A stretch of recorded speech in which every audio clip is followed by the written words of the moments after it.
Bismillahirrahmanirrahim.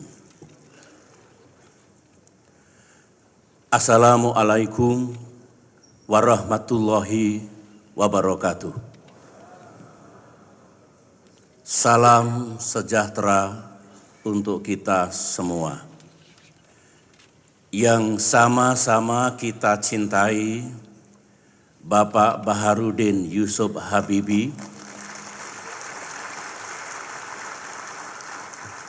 dan juga yang sama-sama kita cintai Bapak Muhammad Yusuf Kalla. Terima kasih atas kehadirannya. Yang saya hormati Saudara Ketua, para Wakil Ketua, dan para anggota Dewan Perwakilan Rakyat Republik Indonesia. Yang saya hormati Saudara Ketua, para Wakil Ketua dan para anggota Dewan Perwakilan Daerah Republik Indonesia. Yang saya hormati Saudara Ketua, para Wakil Ketua, dan para anggota lembaga-lembaga negara. Yang mulia para duta besar negara-negara sahabat dan para pimpinan perwakilan badan dan organisasi internasional. Saudara-saudara sebangsa dan setanah air, hadirin sekalian yang saya muliakan. Mengawali pidato ini, saya mengajak hadirin sekalian untuk sekali lagi memanjatkan puji dan syukur kehadirat Tuhan yang Maha Kuasa, Allah Subhanahu wa Ta'ala, karena atas rahmat dan karunia-Nya kepada kita masih diberi kesempatan, kekuatan, dan insya Allah kesehatan untuk melanjutkan ibadah kita, karya kita, serta tugas dan pengabdian kita kepada masyarakat, bangsa, dan negara tercinta. Kita juga bersyukur pada hari yang istimewa ini, kita dapat menghadiri sidang bersama Dewan Perwakilan Rakyat Republik Indonesia dan Dewan Perwakilan Daerah Republik Indonesia dalam rangka peringatan hari ulang tahun ke-69 Proklamasi Kemerdekaan Republik Indonesia.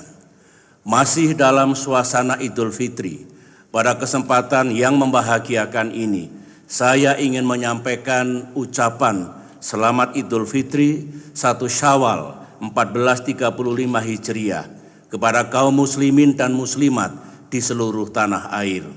Dari lubuk hati yang paling dalam, saya mohon maaf atas segala kekhilafan dalam mengemban amanat rakyat selama ini. Sebagaimana tahun-tahun sebelumnya, pidato kenegaraan kali ini akan dilanjutkan siang nanti dengan pidato pengantar RAPBN tahun anggaran 2015 beserta nota keuangannya. Kedua pidato yang saya sampaikan di depan para wakil rakyat dan wakil daerah hari ini sesungguhnya juga saya tujukan kepada seluruh rakyat Indonesia dimanapun berada. Saudara-saudara, sebentar lagi seluruh rakyat Indonesia dari Sabang sampai Merauke akan dengan penuh sukacita merayakan proklamasi kemerdekaan bangsa Indonesia, sebuah peristiwa yang amat bersejarah. Melalui proklamasi yang sederhana dan singkat, dari jalan pegangsaan, para pendiri bangsa mengobarkan suatu revolusi kemerdekaan yang menginspirasi bangsa-bangsa lain, melahirkan republik besar di Asia dan membuka sejarah Indonesia modern. Sepanjang masa, generasi 45 akan dikenang sebagai generasi emas yang mengubah nasib bangsa dengan semangat perjuangan, pengabdian, dan pengorbanan yang luar biasa. Etos inilah yang harus selalu kita dan semua anak cucu kita tauladani bersama. Setelah 69 tahun merdeka, saya yakin para pendiri bangsa akan bersyukur dan bergembira melihat transformasi bangsa Indonesia di abad ke-21 ini. Dari bangsa yang sewaktu merdeka, sebagian penduduknya, saya ulangi, sebagian besar penduduknya buta huruf, Rakyat Indonesia kini memiliki sistem pendidikan yang kuat dan luas yang mencakup lebih dari 200.000 sekolah, 3 juta guru, dan 50 juta siswa. Dari bangsa yang tadinya terbelakang di Asia, Indonesia telah naik menjadi middle income country, menempati posisi ekonomi ke-16 terbesar dunia, dan bahkan menurut Bank Dunia telah masuk dalam 10 besar ekonomi dunia jika dihitung dari purchasing power parity. Dari bangsa yang seluruh penduduknya miskin di tahun 1945, Indonesia di abad ke-21 mempunyai kelas menengah terbesar di Asia Tenggara dan salah satu negara dengan pertumbuhan kelas menengah yang tercepat di Asia. Dari bangsa yang kerap jatuh bangun diterpa badai politik dan ekonomi, kita telah berhasil mengkonsolidasikan diri menjadi demokrasi ketiga terbesar di dunia. Pendek kata, saudara-saudara, setelah hampir 7 dekade merdeka, Indonesia di abad ke-21 terus tumbuh menjadi bangsa yang semakin bersatu, semakin damai, semakin makmur, dan semakin demokratis. Kita mengatakan semua capaian ini tidak untuk berpuas diri atau menepuk dada. Kita mengatakan ini untuk mengingatkan diri bahwa semua ini berawal dari revolusi 1945 yang dirintis para pendiri republik. Perjalanan kita sebagai bangsa sudah cukup panjang dan terlepas dari berbagai permasalahan yang masih ada serta segala kekurangan kita. Sejarah menunjukkan bahwa perjuangan dan kerja keras bangsa Indonesia selama ini telah mengangkat derajat bangsa kita ke tingkat yang lebih tinggi. Semua hal yang kita capai sebagai bangsa sebenarnya bukan monopoli siapapun. Semua itu adalah kulminasi gabungan dari sumbangsih dan kerja keras seluruh generasi dari era Presiden Soekarno, era Presiden Soeharto, era Presiden Habibie, era Presiden Abdurrahman Wahid, era Presiden Megawati Soekarno Putri, hingga era saya saat ini. Insya Allah ke depan akan dilanjutkan di era Presiden Indonesia ke-7 dan presiden-presiden berikutnya. Sebagai bangsa yang menghargai apa yang telah dilakukan oleh para pendahulunya, kita jangan sekali-kali menganggap remeh capaian bangsa ini. Kita bisa melihat sendiri penderitaan luar biasa yang dialami saudara-saudara kita di Gaza sekarang dan banyak negara di Timur Tengah. Tragedi Palestina yang masih berlangsung hingga detik ini mengingatkan bangsa kita betapa mahalnya harga kemerdekaan, persatuan, dan perdamaian. Saudara-saudara, masih segar dalam ingatan saya, 5 tahun lalu tepat pada tanggal 20 Oktober 2009, saya menyampaikan kebijakan dasar dan program pemerintahan 5 tahun ke depan yang dititik beratkan pada 3 agenda utama, yaitu pembangunan demokrasi, penegakan keadilan, dan peningkatan kesejahteraan rakyat. 3 agenda besar ini tidak bisa dipisahkan satu sama lain dan justru saling mendukung. Demokrasi tanpa keadilan adalah sesat. Keadilan tanpa kesejahteraan adalah semu. Kesejahteraan tanpa demokrasi adalah timpang. Kita patut bersyukur bahwa sejak bergulirnya reformasi, demokrasi kita terus tumbuh semakin kuat. Sebenarnya, dalam konteks realitas dunia sekarang ini, hal ini merupakan sesuatu yang langka terjadi. Di berbagai belahan dunia, kita melihat berbagai contoh transisi demokrasi yang mengalami stagnasi, menjadi layu, dan bahkan akhirnya runtuh. Dunia juga bertaburan dengan contoh transisi demokrasi yang kerap dirundung konflik, instabilitas, dan kemunduran ekonomi. Jelas, transisi demokrasi adalah suatu proses yang penuh risiko dan tantangan. Alhamdulillah, dengan ridha Allah Subhanahu wa Ta'ala dan dengan kerja keras kita semua, pembangunan demokrasi kita berjalan relatif baik. Dalam 15 tahun terakhir, kita telah 4 kali melakukan pemilu secara teratur dan damai. Dan dalam 15 tahun terakhir, kita telah 4 kali mengalami pergantian pemerintah secara konstitusional dan damai pula. Generasi kita juga telah mengukir sejarah. Dalam beberapa tahun ini, untuk pertama kalinya, seluruh pemimpin daerah dari gubernur, bupati, wali kota dan anggota DPRD telah dipilih langsung oleh rakyat. Ini telah mengubah total budaya dan dinamika politik di Indonesia. Kita bersyukur transformasi besar ini dapat kita capai secara damai tanpa gejolak politik yang sangat mengganggu. Di tahun 2014 ini, yang banyak disebut sebagai tahun politik, bangsa kita untuk keempat kalinya sejak era reformasi kembali melaksanakan pemilihan umum.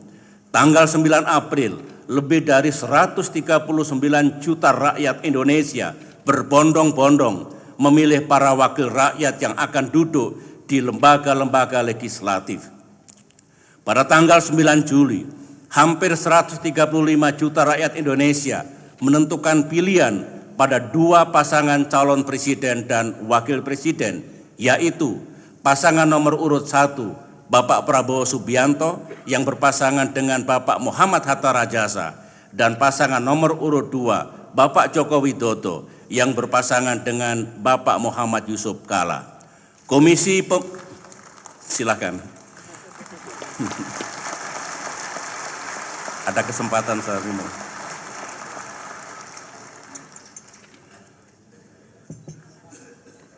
Komisi Pemilihan Umum telah menetapkan pasangan Joko Widodo Yusuf Kalla sebagai calon presiden dan wakil presiden dengan suara terbanyak.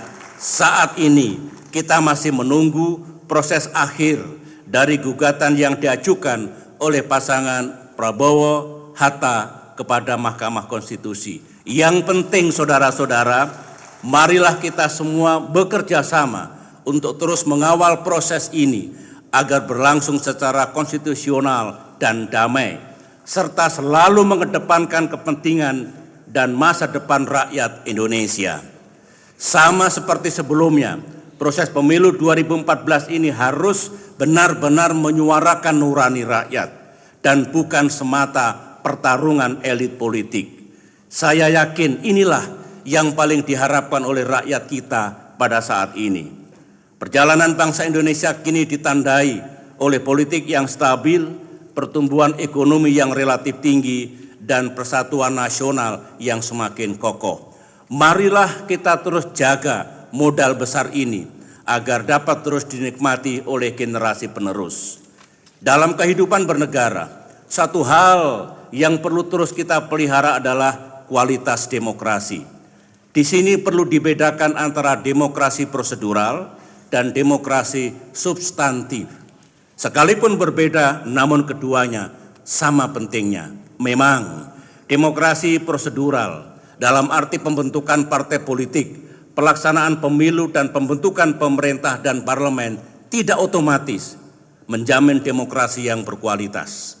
Sementara itu, demokrasi yang berkualitas mempunyai banyak dimensi positif. Misalnya, tampilnya wakil-wakil rakyat yang bersih dan memiliki solusi terhadap masalah bangsa. Pemilihan umum yang menampilkan perdebatan yang bermutu dan persaingan yang sehat. Peran pers yang independen, kritis, dan berintegritas. Surutnya praktek money politics dalam pelaksanaan pemilu. Kecerdasan dan kematangan rakyat dalam memilih wakil-wakil mereka.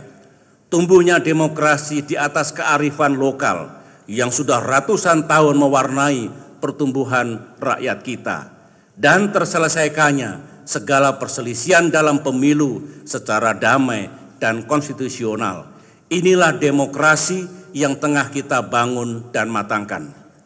Indikasi terkuat dari demokrasi yang berkualitas adalah semakin tumbuhnya kepercayaan dan optimisme masyarakat terhadap sistem demokrasi dan terhadap para pemimpinnya. Semuanya ini, jika bisa kita capai, akan menjadikan demokrasi Indonesia lebih dari sekedar proses penghitungan suara atau transaksi politik, melainkan suatu kekuatan sejarah real yang akan membuat bangsa Indonesia menjadi kuat, jaya, dan makmur. Saudara-saudara, demokrasi yang kita bangun akan sia-sia tanpa adanya keadilan yang benar-benar dirasakan masyarakat. Dari era kolonialisme, era kemerdekaan, era pembangunan, sampai era reformasi, perjuangan rakyat Indonesia adalah perjuangan untuk mendapatkan keadilan. Hal ini secara abadi telah tercantum dalam sila kelima dasar negara kita, Pancasila. Kita harus yakin dan percaya bahwa negara hadir untuk memberikan keadilan. Apakah keadilan ekonomi, keadilan sosial, keadilan politik, maupun keadilan hukum.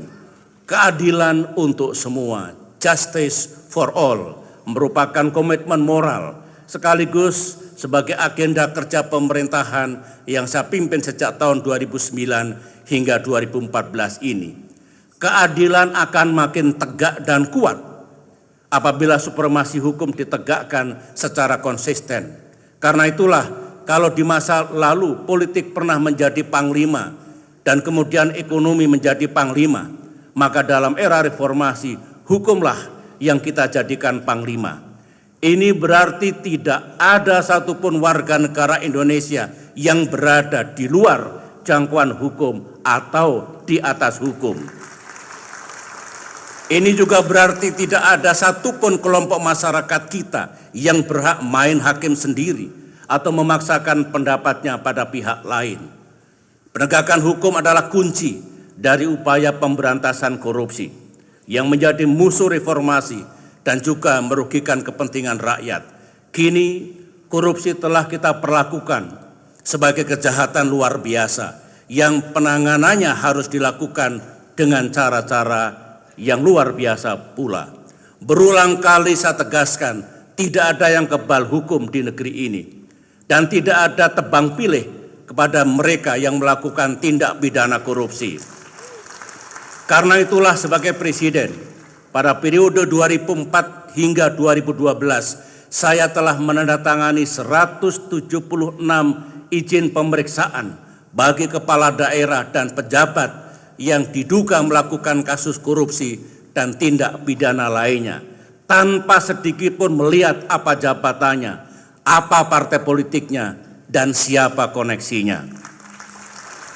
Selain itu, pada periode 2004-2014 terdapat 277 pejabat negara, baik pusat maupun daerah, baik eksekutif, legislatif maupun yudikatif, yang ditangani KPK terkait dengan tindak pidana korupsi, tidak termasuk perkara yang ditangani oleh Kepolisian Republik Indonesia dan Kejaksaan. Di satu sisi, saudara-saudara, hal ini mencerminkan gejala buruk bahwa korupsi tetap menjadi tantangan utama dalam kehidupan bernegara kita. Namun, di sisi lain, hal ini membuktikan bahwa hukum kita mampu menjerat siapapun yang melakukan pelanggaran tanpa pandang bulu. Inilah yang membuat saya optimis bahwa upaya pemberantasan korupsi jika terus dilaksanakan secara konsisten akan dapat melahirkan pemerintahan yang jauh lebih bersih di masa depan. Karenanya, pemerintah terus mendukung dan memberikan ruang gerak yang luas bagi KPK untuk memberantas korupsi. Saya juga memberikan apresiasi kepada KPK, kepolisian, kejaksaan, dan lembaga peradilan yang telah bekerja bersama-sama melakukan penegakan hukum. Walaupun diakui bahwa hal ini tidak selalu mudah dilaksanakan di lapangan. Pemerintah juga giat melakukan pemberantasan mafia peradilan. Tahun 2009 sampai 2011, misalnya, saya telah membentuk Satgas Pemberantasan Mafia Hukum. Tugas Satgas ini adalah mencegah agar jangan sampai hukum diperjualbelikan layaknya suatu komoditas untuk memperkaya oknum-oknum penegak hukum dan pemerintah, dan untuk pula melindungi pelaku kejahatan. Kita juga telah melahirkan Undang-Undang Nomor 16 Tahun 2011 yang bertujuan memberi bantuan hukum bagi masyarakat yang tidak mampu menyewa pengacara untuk menghadapi pengadilan. Saya masih mendengar adanya sejumlah keluhan mengenai pelaksanaan undang-undang ini, dan karenanya saya mengusulkan untuk menambah dana bantuan hukum ini secara signifikan, serta mempermudah proses penarikan dana bagi mereka yang membutuhkannya. Saya akui reformasi hukum memang merupakan tantangan yang paling berat. Dan saya berharap agenda reformasi hukum ini akan terus menjadi prioritas utama dalam kehidupan bernegara kita di masa mendatang. Tentu saja, keadilan bukan saja diukur dari segi hukum, namun juga dari kemampuan kita untuk mewujudkan pembangunan yang semakin adil dan merata. Untuk itulah, dalam 5 tahun terakhir ini, kita terus mendorong pemerataan pembangunan keluar Pulau Jawa, sambil tetap menjaga momentum pertumbuhan ekonomi di Pulau Jawa dan Bali. Kita bangun wilayah-wilayah potensial di Sumatera, Kalimantan, Sulawesi, Kepulauan Maluku, Kepulauan Nusa Tenggara, dan tentu saja tanah Papua. Inilah makna sesungguhnya dari pembangunan untuk semua, development for all. Dalam kerangka keadilan pula, sejak tahun 2004 hingga saat ini, pemerintah selalu memberi perhatian yang sungguh-sungguh kepada saudara kita di Aceh dan Papua. Kita bersyukur bahwa sejak perjanjian perdamaian tahun 2005, rakyat Aceh terus hidup damai dalam kerangka otonomi khusus dan dalam bingkai Negara Kesatuan Republik Indonesia. Demikian juga di Provinsi Papua dan Papua Barat, kita terus mengisi otonomi khusus dengan percepatan pembangunan, rekonsiliasi politik, kebijakan afirmatif, dan peningkatan kesejahteraan berbasis sosial budaya. Saudara-saudara, demokrasi dan keadilan akan hampa tanpa kesejahteraan rakyat.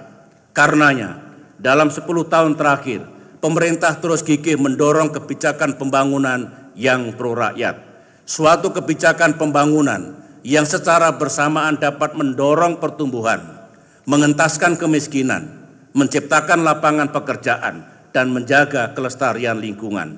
Dalam hal ini, alhamdulillah, kita dapat terus memacu momentum pemulihan ekonomi yang sejak krisis moneter telah dirintis oleh para pendahulu, baik Presiden Habibie, almarhum Presiden Abdurrahman Wahid, maupun Presiden Megawati Soekarno Putri. Dalam kaitan itu, selama 1 dekade terakhir, kita mencatat bersama beberapa perkembangan positif dalam pembangunan Indonesia. Pertama, kita dapat menjaga stabilitas dan kondisi makroekonomi yang relatif baik. Walaupun bangsa kita terus diterpa cobaan, apakah itu dalam bentuk bencana alam maupun krisis moneter global utamanya yang terjadi pada tahun 2008. Kedua, Indonesia terus mencetak pertumbuhan ekonomi yang relatif tinggi.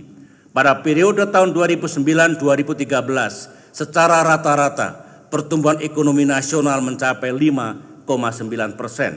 Ini jauh lebih tinggi dari pertumbuhan ekonomi Amerika Serikat, Eropa, dan Jepang pada kurun waktu yang sama. Di semester pertama tahun 2014 ini, ekonomi kita memang mengalami perlambatan menjadi sekitar 5,2%. Sungguh pun demikian, di antara negara-negara G20, kita tetap menempati posisi pertumbuhan tertinggi setelah Tiongkok. Kemampuan kita untuk menjaga laju pertumbuhan ekonomi sangat penting, mengingat dewasa ini cukup banyak negara emerging economies lainnya yang pertumbuhan ekonominya menurun, bahkan sebagian menurun cukup tajam. Ketiga, utang negara kini telah berada dalam situasi yang jauh lebih aman. Utang adalah faktor penting karena berkaitan dengan rasa percaya diri dan harga diri suatu bangsa. Utang juga sering dianggap sebagai ancaman dan stigma yang buruk oleh rakyat Indonesia. Di puncak krisis moneter tahun 1998, rasio utang kita terhadap PDB adalah 85%, yang artinya utang kita hampir sama besarnya dengan penghasilan bangsa kita. Dengan susah payah, akhirnya kita berhasil menurunkan rasio utang terhadap PDB kita menjadi sekitar 23%. Sekali lagi, ini bukanlah capaian yang boleh diabaikan. Mari kita bandingkan dengan rasio utang terhadap PDB negara-negara maju yang terus tinggi. Jepang 227,2%, Amerika Serikat 101,5%, atau Jerman 78,4%. Dalam hal ini, rasio utang terhadap PDB Indonesia adalah yang terendah di antara negara-negara G20. Kita juga telah melunasi utang kita kepada IMF dan melakukannya 4 tahun lebih awal dari jadwal yang telah disepakati. Salah satu momen yang akan selalu saya ingat sebagai presiden adalah ketika menerima Managing Director of IMF di kantor saya. Dan waktu itu justru Indonesia lah yang balik memberikan masukan bagaimana cara mereformasi IMF. Indonesia tidak lagi menjadi pasien IMF yang semua kebijakan dan perencanaan ekonominya harus didikte oleh IMF. Hibah juga bukan lagi faktor penentu dalam pembangunan kita. Kita tetap menerima hibah dari negara sahabat dan kita hargai sepanjang diberikan dengan iktikat baik dan semangat persahabatan. Namun hibah dari dunia internasional kini hanya berjumlah sekitar 0,7% dari seluruh anggaran nasional. Ini menandakan bahwa kita telah mencapai kemandirian ekonomi yang makin signifikan. Keempat, kita juga telah berhasil mencetak sejumlah prestasi ekonomi. Anggaran pembangunan kini mencapai 1.842,5 triliun, tertinggi dalam sejarah Indonesia. Cadangan devisa kita saat ini telah mencapai 110,5 miliar dolar Amerika Serikat setelah sebelumnya pernah mencapai 124,6 miliar dolar Amerika Serikat yang juga tertinggi dalam sejarah. Volume perdagangan kita dalam 10 tahun terakhir mencapai sekitar 400 miliar dolar Amerika Serikat, tertinggi dalam sejarah, walaupun belakangan ini kita mengalami penurunan nilai ekspor. Nilai investasi baik dari luar negeri maupun dalam negeri dalam 10 tahun terakhir mencapai 2.296,6 triliun rupiah, juga tertinggi dalam sejarah. Sementara itu, dalam waktu 9 tahun, pendapatan per kapita rakyat Indonesia meningkat hampir 3,5 kali lipat dari sekitar 10,5 juta rupiah tahun 2004 menjadi sekitar 36,6 juta pada tahun 2013. Di sini kita juga patut bersyukur karena faktanya di tengah gejolak dan krisis ekonomi global yang sering terjadi, tidak banyak bangsa di dunia yang bisa melakukan hal ini. Kelima, Indonesia telah menjadi anggota G20. Ini menandakan bahwa posisi Indonesia dalam peta ekonomi dunia sudah jauh berubah. G20 di abad ke-21 telah menjadi forum utama untuk melakukan kerjasama ekonomi internasional. Dalam forum ini kita berdiri sejajar dan duduk setara dengan negara-negara maju dan ekonomi besar lainnya. Indonesia tidak lagi melihat proses keputusan ekonomi dunia dari luar atau di pinggiran. Kini kita ikut membuat keputusan ekonomi dunia tersebut dari dalam sebagai anggota G20.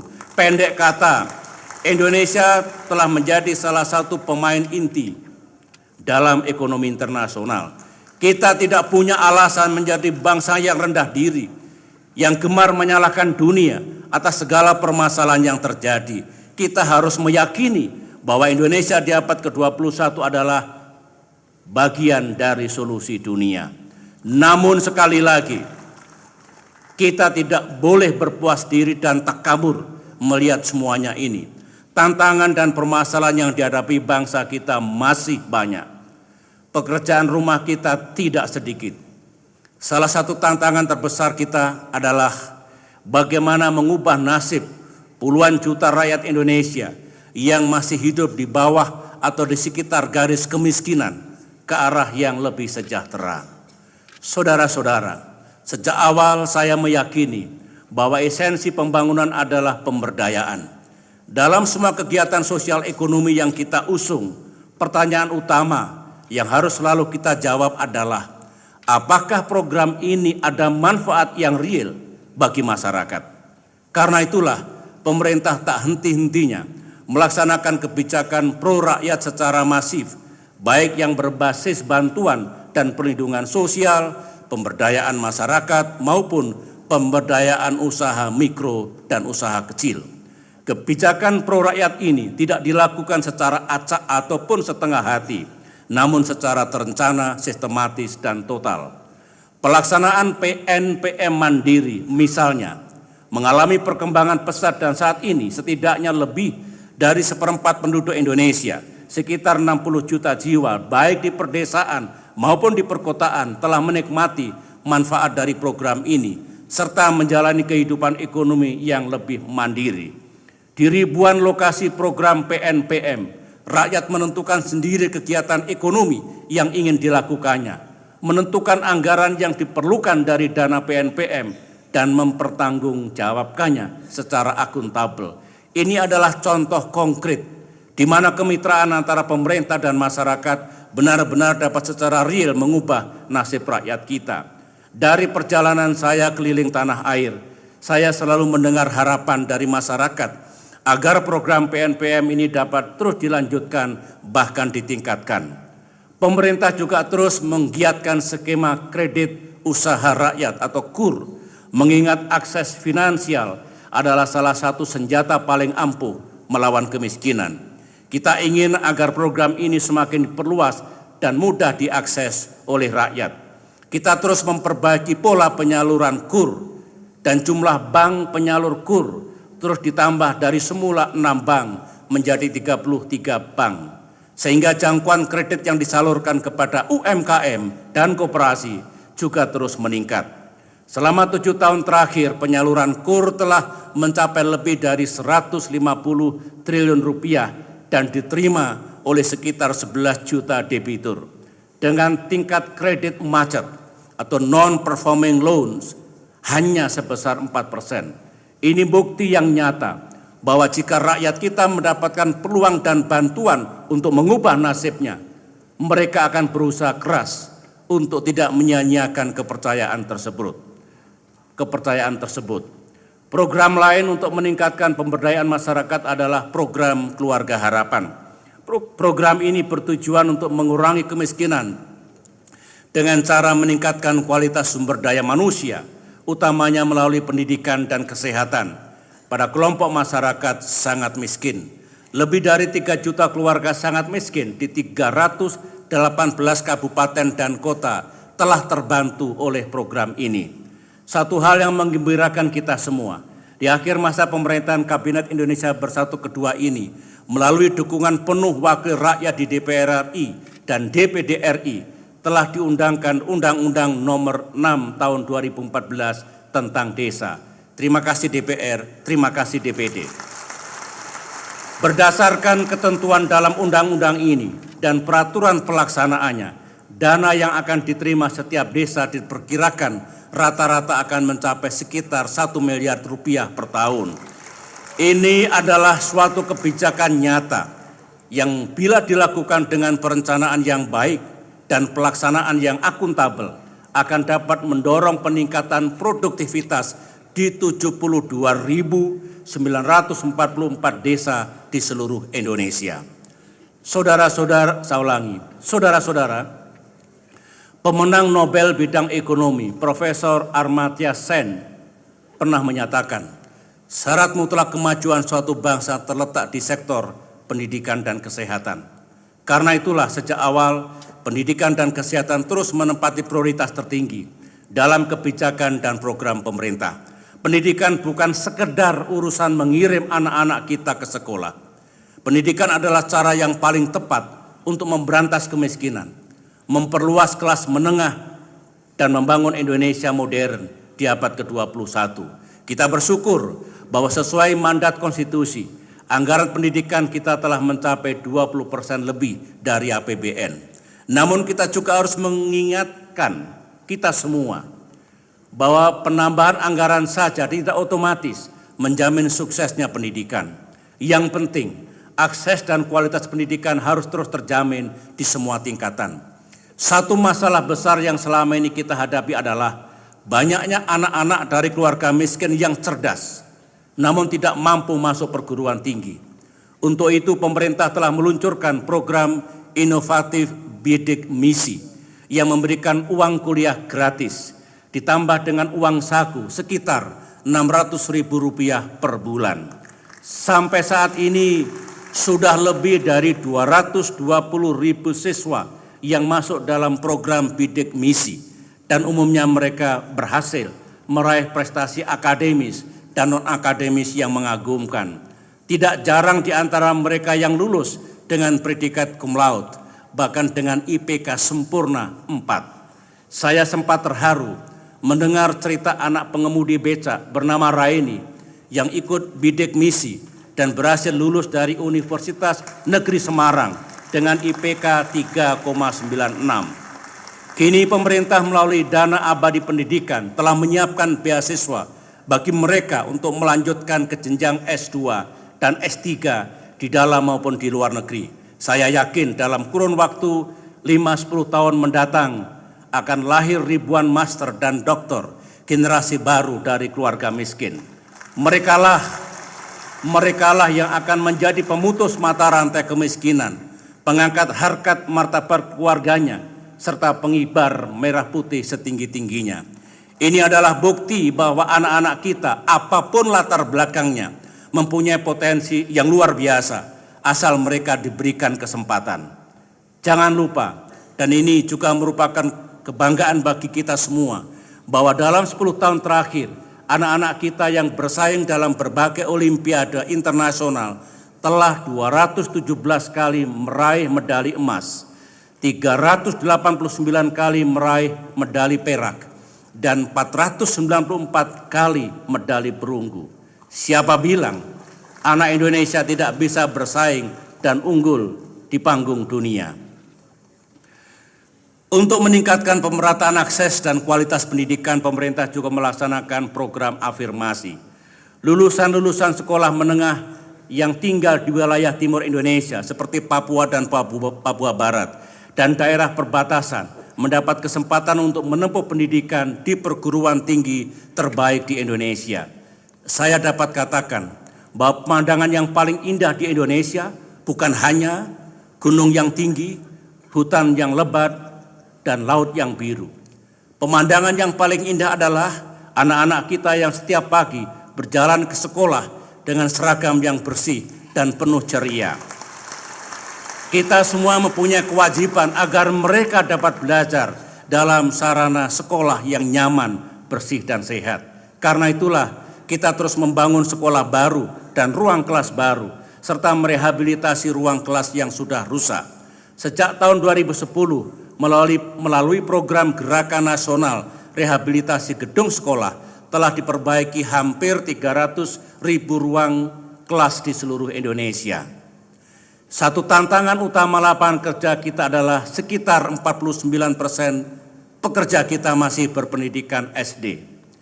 Ini membuat mobilitas ekonomi mereka menjadi sangat terbatas dan berdampak panjang pada produktivitas nasional.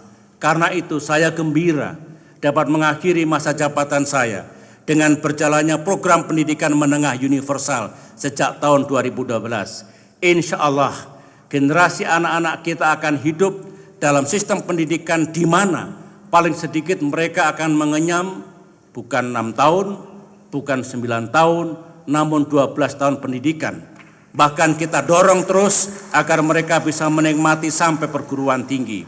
Esensinya, kita telah mengubah dan menaikkan program wajib belajar 9 tahun menjadi wajib belajar 12 tahun. Saudara, satu hal yang juga menggembirakan kita semua adalah jumlah anak-anak kita yang masuk perguruan tinggi terus meningkat secara drastis. Tahun 2004, setelah hampir 60 tahun merdeka, hanya 14 dari 100 anak usia 19 sampai 23 tahun yang masuk ke perguruan tinggi. Sejak itu kita bersama terus mencari dan melakukan berbagai cara untuk meningkatkan jumlah ini. Hasilnya kini dari 100 anak usia 19 tahun, 30 telah masuk ke perguruan tinggi atau 2 kali lipat dari 10 tahun sebelumnya. Ini tentu sangat berdampak pada pengembangan sumber daya manusia dan baik masa kini maupun masa datang. Inilah modal dasar kita, saya ulangi, inilah modal dasar kita, insan-insan Indonesia yang cerdas, berilmu, dan mempunyai keterampilan. Saudara-saudara, semua itu tidak ada artinya kalau tidak didukung oleh modal kesehatan. Di sini, permasalahannya juga serupa dengan di bidang pendidikan, yaitu akses dan kualitas terhadap pelayanan kesehatan secara merata di seluruh dunia, termasuk di negara-negara maju sekalipun. Hal ini memang merupakan tantangan zaman. Mereka yang mampu dapat berobat pada dokter yang terbaik, namun mereka yang miskin bila terkena penyakit yang mematikan seperti kanker atau yang sejenis hanya bisa menyerah pada nasib. Karena itulah, setelah kita menjalankan program jaminan kesehatan masyarakat atau Jamkesmas sejak tahun 2005, tahun 2014 menjadi tonggak bersejarah bagi rakyat Indonesia dengan mulai beroperasinya BPJS Kesehatan pada tanggal 1 Januari 2014. Dengan sistem ini, peserta BPJS berhak mendapatkan pelayanan kesehatan dan pengobatan apapun penyakit yang dideritanya. Ini merupakan kebijakan publik yang bukan saja inovatif, tapi juga revolusioner. Saya sadar betul bahwa implementasi BPJS ke depan akan masih banyak mengalami tantangan, terutama tantangan sumber daya manusia, finansial, dan logistik. Namun saya juga yakin dengan kerja keras kita semua, kita akan dapat mengatasinya demi rakyat kita. Kita patut berbangga karena Indonesia kini memiliki salah satu sistem jaminan kesehatan terbesar di dunia. Hingga awal bulan Agustus 2014, BPJS telah memberikan jaminan kesehatan untuk lebih dari 126,4 juta penduduk. Kita berharap dengan upaya yang gigih, pada tahun 2019, jaminan kesehatan akan mencakup seluruh penduduk di seluruh tanah air. Sumber daya manusia yang cerdas, terampil, dan sehat akan menjadi modal utama kita dalam merintis proyek besar pembangunan Indonesia. Antara lain yang kita namakan Master Plan Percepatan dan Perluasan Pembangunan Ekonomi Indonesia atau MP3EI. Indonesia maju di abad ke-21 tidak bisa hanya berpusat di Jakarta. Indonesia hanya akan maju secara nyata apabila segala potensi dan peluang yang ada di seluruh provinsi, kabupaten, kota, dan desa di seluruh Indonesia dapat dibangun bersama secara produktif. Kita semua senang melihat Makassar mempunyai pertumbuhan ekonomi yang lebih tinggi dari Tiongkok. Melihat Kabupaten Badung menjadi lokasi turis utama di Asia. Melihat pemerintah Kabupaten Banyuwangi memangkas angka kemiskinan dari 20% menjadi 9% hanya dalam waktu 3 tahun. Melihat Bandung berambisi membangun Silicon Valley Indonesia. Melihat Maluku berikhtiar menjadi lumbung perikanan nasional, dan melihat Surabaya diakui dunia sebagai salah satu kota percontohan, serta banyak contoh lainnya yang menggembirakan di seluruh tanah air. Untuk mempercepat pembangunan antar wilayah, kita telah memulai pembangunan 6 koridor ekonomi yang diharapkan dapat menstimulasi pusat-pusat pertumbuhan ekonomi wilayah dan klaster-klaster industri di masing-masing koridor, dengan menggali potensi dan keunggulan daerah. Sejak pemerintah canangkan pada tahun 2011, MP3EI telah merealisasikan lebih dari 382 proyek yang terdiri dari 208 proyek infrastruktur dan 174 proyek sektorial dengan nilai tidak kurang dari 854 triliun rupiah. Yang menggembirakan adalah mayoritas percepatan pembangunan infrastruktur dan sektorial terjadi di luar Jawa dengan total nilai, saya ulangi, dengan total nilai proyek sebesar 544 triliun rupiah. Kita bangga melihat berdirinya bandar udara yang megah dan modern di Makassar, Balikpapan, Medan, dan Bali. Tidak kalah megah dari Bandara Internasional Soekarno-Hatta. Kita berbesar hati melihat jalan tol atas laut di Bali, jalur kereta api baru dari bandara ke pusat kota Medan, atau jembatan Kelok 9 di Sumatera Barat yang kesemuanya makin memacu kegiatan ekonomi masyarakat. Namun kita juga harus mengakui bahwa masih banyak tantangan infrastruktur kita ke depan. Banyak proyek-proyek infrastruktur yang lama terhambat pelaksanaannya, bahkan terhenti, baik karena alasan politik, birokrasi, ataupun logistik. Ini tetap merupakan pekerjaan rumah besar kita, karena tidak mungkin Indonesia menjadi raksasa ekonomi Asia tanpa infrastruktur yang makin lengkap, berkualitas, dan modern. Dengan MP3EI, kita berharap akan lebih banyak lagi pertumbuhan ekonomi baru dan infrastruktur baru di seluruh Indonesia. Saudara-saudara, kita dapat menarik nafas lega karena sejak tahun 2004 angka kemiskinan terus menurun. Walaupun sempat ada masa angka ini meningkat, khususnya di tahun 2005 karena krisis kenaikan harga minyak di dunia. Dalam 5 tahun terakhir, pemerintah telah berhasil menurunkan jumlah penduduk miskin sekitar 4,5 juta orang. Pada tahun 2009, persentase penduduk miskin masih mencapai 14%, atau sekitar 32 juta penduduk berada di bawah garis kemiskinan. Pada bulan Maret 2014, tingkat kemiskinan turun menjadi 11%, atau sekitar 28 juta penduduk. Walaupun terus menurun, kita tetap tidak puas dengan angka ini. Dan kita akan terus berupaya mencapai angka 0, kemiskinan absolut, saya ulangi lagi, kemiskinan absolut di bumi Indonesia. Namun efektivitas pembangunan nasional tidak semata-mata diukur dari pengentasan kemiskinan.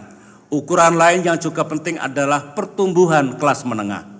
Sebenarnya pemerintah selama ini mempunyai tujuan ganda, twin objectives, yaitu menurunkan secara sistematis dan signifikan angka kemiskinan, dan bersamaan dengan itu meningkatkan kesejahteraan rakyat dan kelas menengah.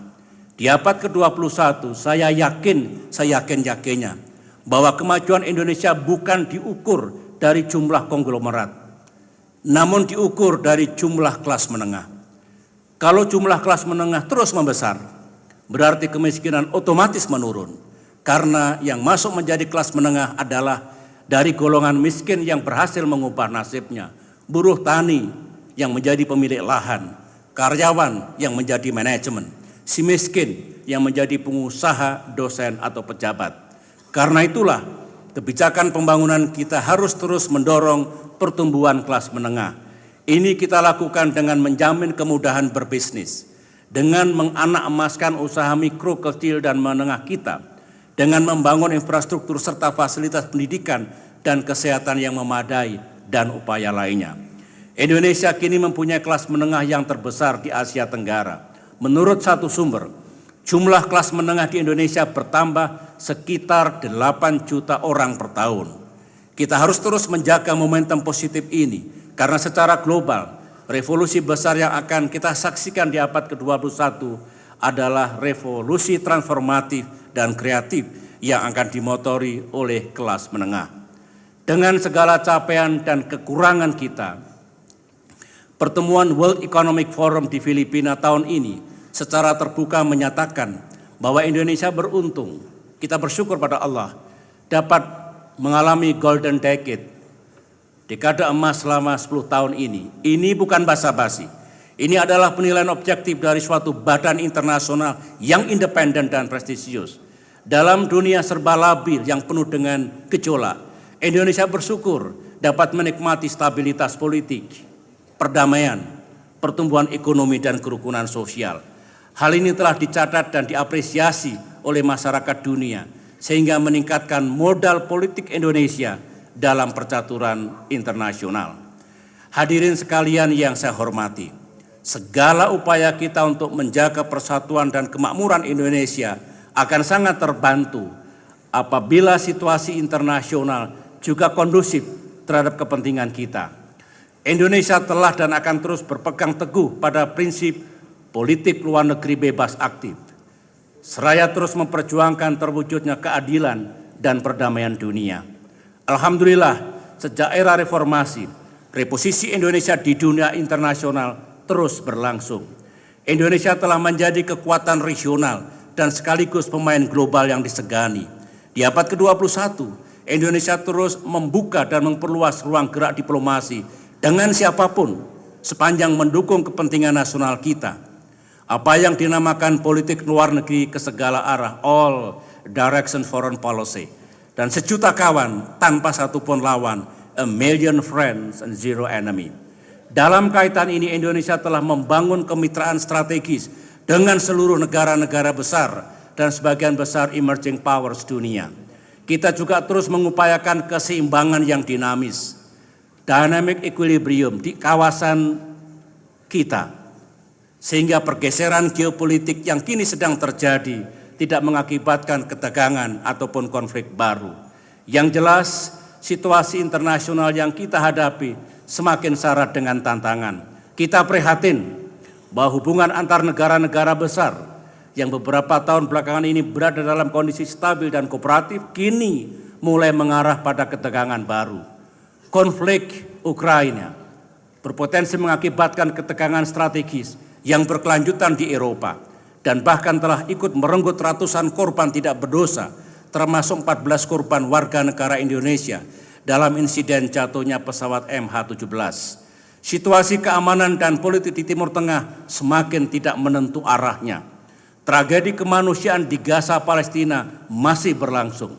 Dan virus Ebola kini menjadi ancaman bagi negara manapun mengingat jenisnya yang mematikan.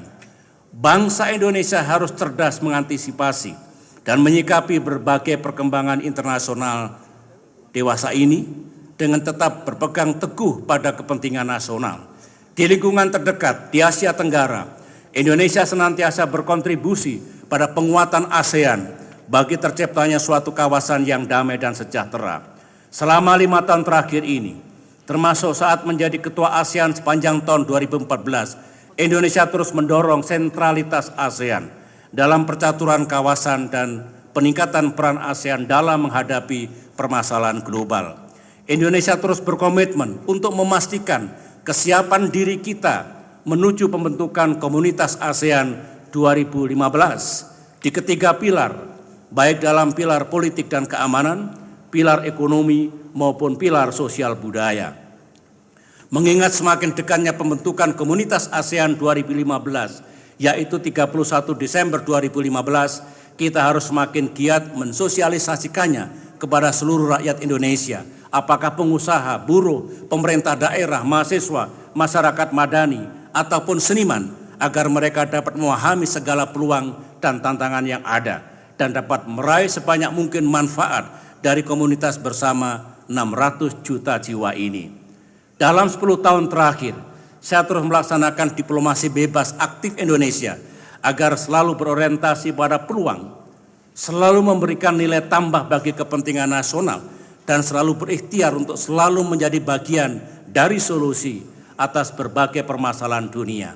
Dalam konflik di Laut Tiongkok Selatan, Indonesia melalui Forum ASEAN dan melalui konsultasi langsung dengan negara terkait terus mendorong penyelesaian secara damai melalui implementasi Declarations of Conduct serta penyelesaian Code of Conduct di Laut Tiongkok Selatan. Artinya, kita ikut mendorong penyelesaian persengketaan di wilayah itu secara damai.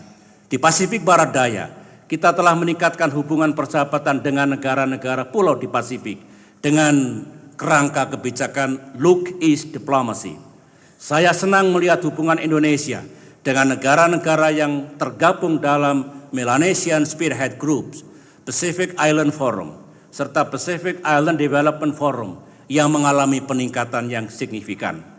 Di kawasan Asia, Indonesia terus mendorong Indo-Pacific Treaty for Friendships and Cooperation atau Traktat Indo-Pasifik untuk persahabatan dan kerjasama. Gagasan ini dimaksudkan untuk menjamin hubungan perdamaian yang lebih stabil dan damai di kawasan, berdasarkan norma-norma bersama, sebagaimana telah diberlakukan selama ini di kawasan Asia Tenggara melalui Treaty of Amity and Cooperation. Di Timur Tengah, dalam kasus konflik Suriah, Indonesia mendorong negara-negara anggota tetap Dewan Keamanan PBB untuk lebih berperan aktif dalam rangka penyelesaian krisis. Saya juga telah berbicara dengan banyak tokoh dunia yang memiliki pengaruh besar bagi penyelesaian konflik Suriah, khusus mengenai Palestina. Bersama masyarakat internasional lainnya, Indonesia aktif memperjuangkan hak-hak sah bangsa Palestina untuk mendirikan negara yang merdeka dan berdaulat. Kita juga berada di barisan depan dalam memperjuangkan peningkatan status Palestina sebagai anggota penuh Perserikatan Bangsa-Bangsa dan aktif membantu peningkatan kapasitas menuju negara Palestina yang merdeka dan berdaulat. Beberapa waktu yang lalu saya mengirimkan surat terbuka open letter kepada para pemimpin dunia agar memiliki sikap dan kesadaran bersama untuk menghentikan aksi kekerasan yang sungguh tidak proporsional dan tidak berperi kemanusiaan oleh Israel atas penduduk Gaza dewasa ini. Indonesia akan terus berjuang bagi kemerdekaan Palestina berdasarkan konsep dan solusi dua negara, two-state solutions. Indonesia telah menjadi salah satu penyumbang utama dalam misi-misi perdamaian PBB. Peran Indonesia dalam perspektif ini semakin menguat dan terlihat tidak hanya dari sisi jumlah, tetapi juga dari segi kualitas personil. Visi Indonesia dalam hal ini adalah menjadikan Indonesia sebagai 10 besar negara penyumbang pasukan misi-misi perdamaian PBB. Indonesia juga telah memberikan kontribusi nyata terhadap agenda pembangunan milenium pasca 2015 melalui peran kita sebagai salah satu ketua bersama dari panel tingkat tinggi PBB untuk agenda pembangunan pasca 2015. Di samping itu, kita juga aktif di berbagai forum multilateral yang berdampak pada kebijakan strategis nasional seperti forum APEC, WTO, G20, dan lainnya. Pemerintah juga telah menyambut baik proses Kongres Diaspora Indonesia di Jakarta tahun lalu yang menjadi ajang komunitas besar diaspora yang yang berdarah dan berbudaya Indonesia untuk berkarya dan bersinergi dengan tanah air. Tenaga Kerja Indonesia atau TKI merupakan bagian penting dari diaspora Indonesia dan perlindungan TKI sebagai pahlawan devisa merupakan prioritas dalam diplomasi Indonesia. Warga negara Indonesia di luar negeri tidak saja dipengaruhi oleh kerentanan kondisi kerja, namun juga oleh instabilitas politik dan bencana alam. Pada tahun 2013, tidak kurang dari 40.000 WNI di luar negeri telah diselamatkan kembali ke tanah air dari berbagai situasi yang mengancam keselamatannya. Di samping itu, melalui upaya hukum selama 3 tahun terakhir, kita telah menyelamatkan setidaknya 190 orang yang terancam hukuman mati. Perlu saya tegaskan di sini bahwa perlindungan WNI khususnya TKI di luar negeri dilaksanakan tidak saja melalui pendampingan hukum, tetapi juga dilakukan sampai pada tingkat tertinggi. Sebagai misal, saya telah beberapa kali melayangkan surat pribadi selaku Presiden Republik Indonesia kepada beberapa kepala negara dan kepala pemerintahan untuk pembebasan, pengurangan, atau penundaan hukuman mati bagi warga negara Indonesia. Pendek kata, saudara-saudara, diplomasi bebas aktif akan selalu mengabdi pada kepentingan nasional, akan selalu berupaya memajukan perdamaian dan kerjasama internasional, dan akan selalu berjuang untuk melindungi warga kita di luar negeri. Saudara-saudara, untuk melindungi tanah air, di samping melalui diplomasi, kita juga terus meningkatkan kekuatan pertahanan Indonesia. Memasuki awal 2000, kekuatan pertahanan didominasi oleh alutsista yang berumur tua dan daya gentarnya pun telah menurun jauh. Sementara itu ke depan, di samping kita harus senantiasa menjaga kedaulatan dan keutuhan wilayah NKRI, kita juga menghadapi berbagai ancaman keamanan non-tradisional, misalnya bencana alam, bajak laut, terorisme, kejahatan transnasional, serangan cyber, penyelundupan manusia, dan lain sebagainya. Karena itulah kita melakukan peningkatan dan modernisasi kekuatan pertahanan kita melalui program pembangunan kekuatan dasar yang diperlukan, the minimum essential force, dengan mengedepankan keterpaduan 3 matra yaitu darat, laut, dan udara. Hadirin sekalian yang saya hormati, hari ini saya berdiri di mimbar yang mulia ini dengan 1000 perasaan yang sulit saya lukiskan. Sudah dapat dipastikan inilah terakhir kalinya saya berpidato di tempat yang terhormat ini sebagai Presiden Republik Indonesia. Walaupun ini adalah pidato yang ke-10, perasaan saya sebenarnya sama dengan sewaktu pertama kali berdiri di sini tahun 2005. Penuh semangat dan tekad untuk berbuat yang terbaik dan memberikan segalanya kepada bangsa dan negara. Dalam 10 tahun terakhir, saya telah mencoba mendedikasikan seluruh jiwa dan raga untuk Indonesia. Terlepas dari berbagai cobaan, krisis, dan tantangan, saya ulangi, cobaan, krisis, dan tantangan yang saya alami, tidak pernah ada 1 menit pun saya merasa pesimis terhadap masa depan Indonesia. Saya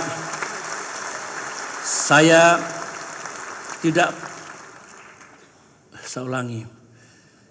Dan tidak pernah 1 menit pun saya merasa tergoda untuk melanggar sumpah jabatan dan amanah rakyat kepada saya sebagai Presiden Indonesia. Tanggung jawab saya pada akhirnya bukanlah kepada partai politik, bukanlah kepada parlemen atau pemerintah atau suatu kelompok, namun kepada Republik, kepada rakyat Indonesia yang telah memberikan kepercayaan kepada saya, kepada sejarah, dan tentunya kepada Tuhan Yang Maha Kuasa. Dalam kesempatan ini, ada beberapa refleksi pribadi yang ingin saya sampaikan ke hadapan sidang yang mulia ini dan juga kepada rakyat Indonesia. Pertama, jangan pernah lupa bahwa yang paling penting kita bangun adalah sistem. Sistem demokrasi, sistem politik, dan sistem ekonomi. Demokrasi kita tidak boleh bergantung pada figur seseorang, namun harus bergantung pada lembaga, pada peraturan, pada hukum dan norma. Sejarah mengajarkan kita, selama sistem itu kuat, maka negara akan kuat, rakyat juga kuat. Tetapi jika sistem itu lemah dan keropos, demokrasi kita akan kembali labil dan mengalami kemunduran. Kedua, kita harus menjaga keindonesiaan kita. Perjuangan kita di abad ke-21 tidak lagi menjaga kemerdekaan, namun menjaga keindonesiaan. Tidak ada gunanya kita menjadi semakin makmur dan modern, namun kehilangan yang amat fundamental dan terbaik dari bangsa kita, Pancasila, Bhinneka Tunggal Ika, semangat persatuan, toleransi, kesantunan, pluralisme, dan kemanusiaan. Jika para pendiri bangsa dulu mempertahankan kemerdekaan sampai titik darah penghabisan, bagi generasi kita kini keindonesiaanlah yang harus kita pertahankan mati-matian. Karena itu pula lah pemerintah dengan tegas menolak penyebaran paham sesat ISIS di tanah air. Karena sangat bertentangan dan bahkan berbahaya bagi jati diri kita. Para pemimpin di seluruh tanah air, saya minta untuk tegas mengambil sikap mengenai tantangan ini. Ini adalah ujian bagi kebangsaan kita, bagi keindonesiaan kita. Indonesia adalah negara berketuhanan, bukan negara agama. Ketiga, kita semua mempunyai tanggung jawab untuk mencegah agar agar jangan sampai demokrasi kita menjadi elitis. Reformasi dimulai sebagai gerakan akar rumput, sebagai ekspresi aspirasi rakyat yang kemudian dijelmakan dalam sistem politik yang sekarang kita anut. Alangkah malangnya kalau demokrasi tersebut akhirnya kehilangan jiwa kerakyatannya dan kemudian panggung politik hanya didominasi oleh segelintir elit yang berjiwa transaksional. Apalagi bila dicampur dengan nasionalisme yang sempit. Kalau itu yang terjadi, maka malapetaka akan kembali menimpa negara yang kita cintai ini. Kita harus terus menjaga agar gravitasi demokrasi Indonesia terus berkisar pada rakyat. Dan yang keempat atau yang terakhir, mari kita jaga momentum bangsa yang positif dan perspektif ini yang dengan susah payah kita peroleh. Setelah 69 tahun merdeka, Indonesia telah tampil menjadi demokrasi yang besar, ekonomi yang kuat, dan pemain internasional yang disegani, serta dengan masa depan yang menjanjikan. Dunia melihat Indonesia bukan saja sebagai kawan, namun sering pula sebagai rujukan yang positif. Terlepas dari segala permasalahan dalam negeri yang masih kita hadapi, kita bisa membuktikan kepada dunia bahwa di bumi Indonesia, demokrasi, Islam, dan modernitas dapat tumbuh bersama. Kita bisa menunjukkan bahwa konflik dapat diselesaikan secara damai dan demokratis. Kita bisa bangkit dari berbagai krisis yang beruntun menerpa kita. Dan kita bisa memperlihatkan bahwa bangsa yang majemuk seperti kita juga dapat menjadi bangsa yang rukun. Ini bukan capaian pribadi saya, bukan pula capaian pemerintah semata. Ini adalah prestasi sejarah bangsa Indonesia. Kita semua wajib menjaga momentum bangsa yang baik ini dan bahkan meningkatkannya. Jangan lupa, dunia penuh dengan contoh bangsa yang sedang naik daun, kemudian tersandung dan jatuh seketika. Jangan sampai hal itu terjadi pada bangsa kita. Saudara-saudara, merupakan kehormatan besar bagi saya untuk menjadi Presiden Indonesia. Saya adalah anak orang biasa, anak biasa dari Pacitan yang kemudian menjadi tentara, menteri, dan kemudian dipilih sejarah untuk memimpin bangsa Indonesia. Menjadi presiden dalam landscape politik di mana semua pemimpin mempunyai mandat sendiri dalam demokrasi 240 juta adalah suatu proses belajar yang tidak akan pernah ada habisnya. Tentunya dalam 10 tahun saya banyak membuat kesalahan dan kekhilafan dalam melaksanakan tugas. Dari lubuk hati saya yang terdalam, saya meminta maaf atas segala kekurangan dan kekhilafan itu.